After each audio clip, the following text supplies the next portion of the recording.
Buenas tardes, soy estudiante de la Universidad Virtual del Estado de Guanajuato. Mi nombre es Teresa Jesús Cruz Limón. Mi matrícula es 211-317. La licenciatura es Derecho. El módulo es Derechos Humanos en el ámbito internacional. Es el reto número 5 llamado ¿Cuál es la responsabilidad del Estado mexicano? Con mi asesora Diana Patricia Josefina Orcasitas Hernández. Fecha de elaboración, 31 de mayo del 2023. A continuación daré respuesta a los siguientes dos casos hipotéticos. 1. Caso 1.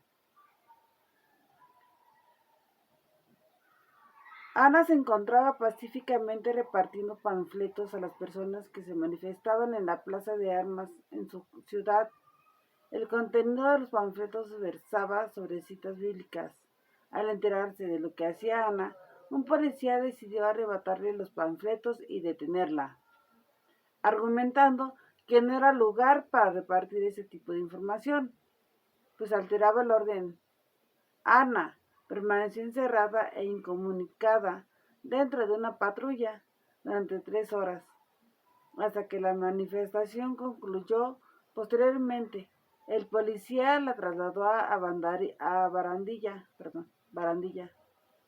donde recibió burlas y calificativos peyorativos por el personal de seguridad pública. Luego de un día detenida, la dejaron en libertad. Ana denunció el hecho ante la Fiscalía General del Estado, así como ante la Comisión Estatal de Derechos Humanos. Ambas instituciones omitieron el inicio de cualquier procedimiento, por lo cual Ana acudió a la Justicia Federal, donde resolvieron incompetencia para conocer el asunto. 2 años después, Ana presentó su caso ante la Corte Interamericana de Derechos Humanos. La pregunta es, ¿consideras que existe la responsabilidad por parte del Estado mexicano? Mi respuesta es sí. ¿Por qué? Porque el Estado tiene la obligación de investigar, sancionar y, lo más importante, esclarecer los hechos ocurridos. En este caso, fue una privación ilegal a la libertad y además de los hechos ocurridos en este caso fue una privación ilegal a la libertad y además que los agentes policiales manifestaron su abuso de autoridad. Fue una violación administrativa por arrestar a Ana. Es una violación a sus derechos humanos porque no hubo un informe de parte de los policías que argumentara conforme a seguridad jurídica en materia de atención para llevar a cabo un arresto.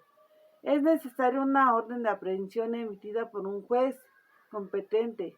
En todo caso, no hubo un debido proceso y motivo que ella fuera privada de su libertad.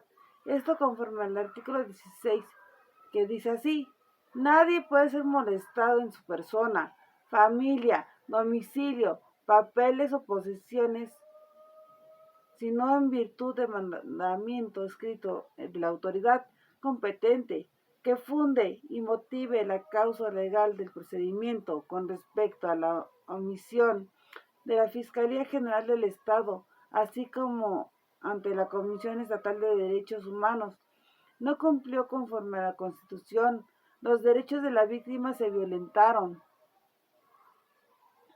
porque no hubo respeto como persona, ya que Ana recibió burlas por parte del personal de seguridad pública. No se respetaron sus garantías individuales, primero la libertad de expresión y al culto, y conforme al artículo 24, toda persona tiene derecho a la libertad de convicciones éticas, de conciencia y la religión, a tener o adoptar en su caso la de su agrado. Este incluye el derecho de participar individual o colectivamente, tanto en público como en privado, en ceremonias, devociones o actos del culto respectivo, siempre que no constituyan un delito falta penados por la ley, perdón. Nadie podrá utilizar los actos públicos de expresión de esta libertad con fines políticos, de proselitismo, de propaganda política.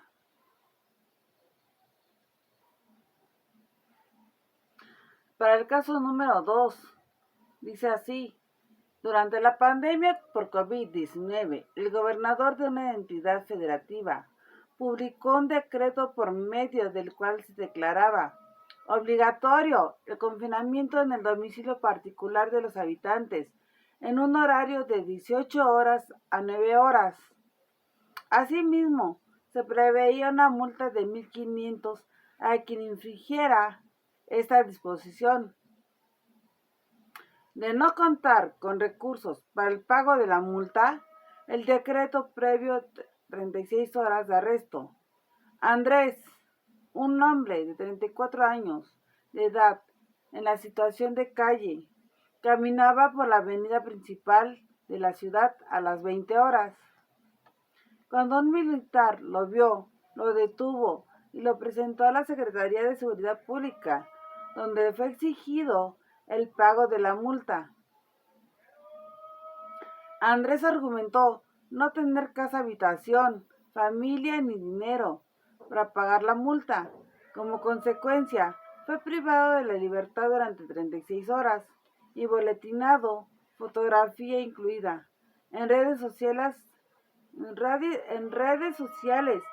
como el primer detenido, un sinvergüenza capaz de negar a su familia con tal de no pagar la multa.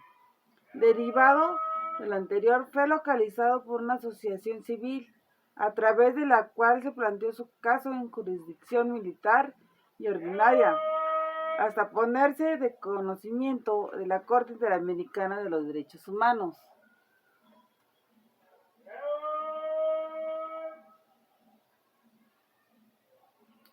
En este caso, la pregunta es la siguiente: ¿consideras que existe la responsabilidad por el Estado mexicano? Mi respuesta es sí. ¿Por qué? Sí, porque los militares no tienen la facultad de detener a civiles. Ellos tienen la seguridad del Estado y la nación. Y esta detención le compete a la seguridad pública. Y en cuanto a la contingencia del COVID-19, Andrés, por situación de calle, no estaba enterado de lo que estaba pasando. Tampoco los militares le explicaron el motivo de su detención y también fueron violados sus derechos humanos al tratarlo con acto de migrante, y fue moralmente expuesto al boletinar su foto en redes sociales como un sinvergüenza. Sí hubo una responsabilidad del Estado mexicano al no dar una solución entre los tribunales nacionales. Por eso, al no dar una solución entre los tribunales nacionales, tuvo que intervenir la Corte Interamericana de Derechos Humanos, porque los recursos internos no hubo la resolución de este caso. En el caso de la detención de Andrés, hubo muchas violaciones a sus derechos humanos. Y conforme a los artículos 7, que nos dice el derecho a la libertad personal, donde nadie puede ser sometido a detención, encarcelamiento arbitrarios.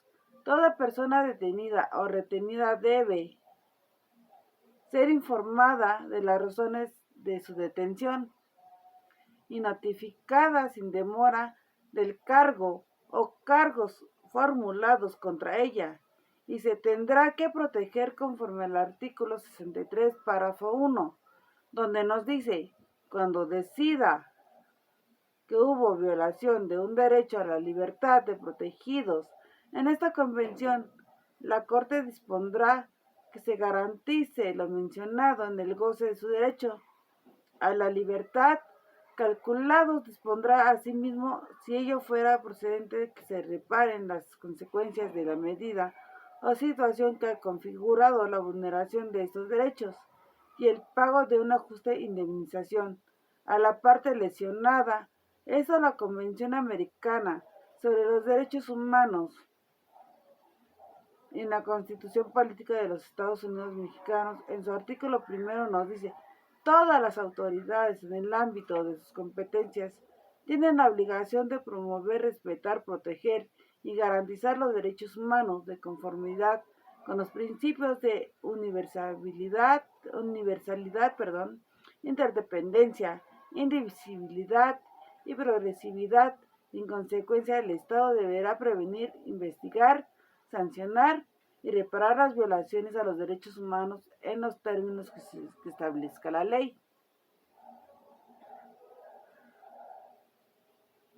Bueno, como conclusión de mi parte, en estos me di cuenta que hubo muchas violaciones por parte de las autoridades, haciendo funciones que no les correspondían, violentando los derechos humanos de estas dos personas, de Ana y de Andrés. Por el simple hecho de ser vulnerables y que se encontraban en vía pública, en este caso la Corte Interamericana, se encontraba en vía Interamericana de los Derechos Humanos. Su función es proteger, garantizar por régimen de derecho y que se sientan seguros de vivir con libertad en la sociedad. Bueno, esto es de todo de mi parte. Sin antes agradecer de antemano su atención. Me despido, saludo a todos. Buena tarde. Gracias.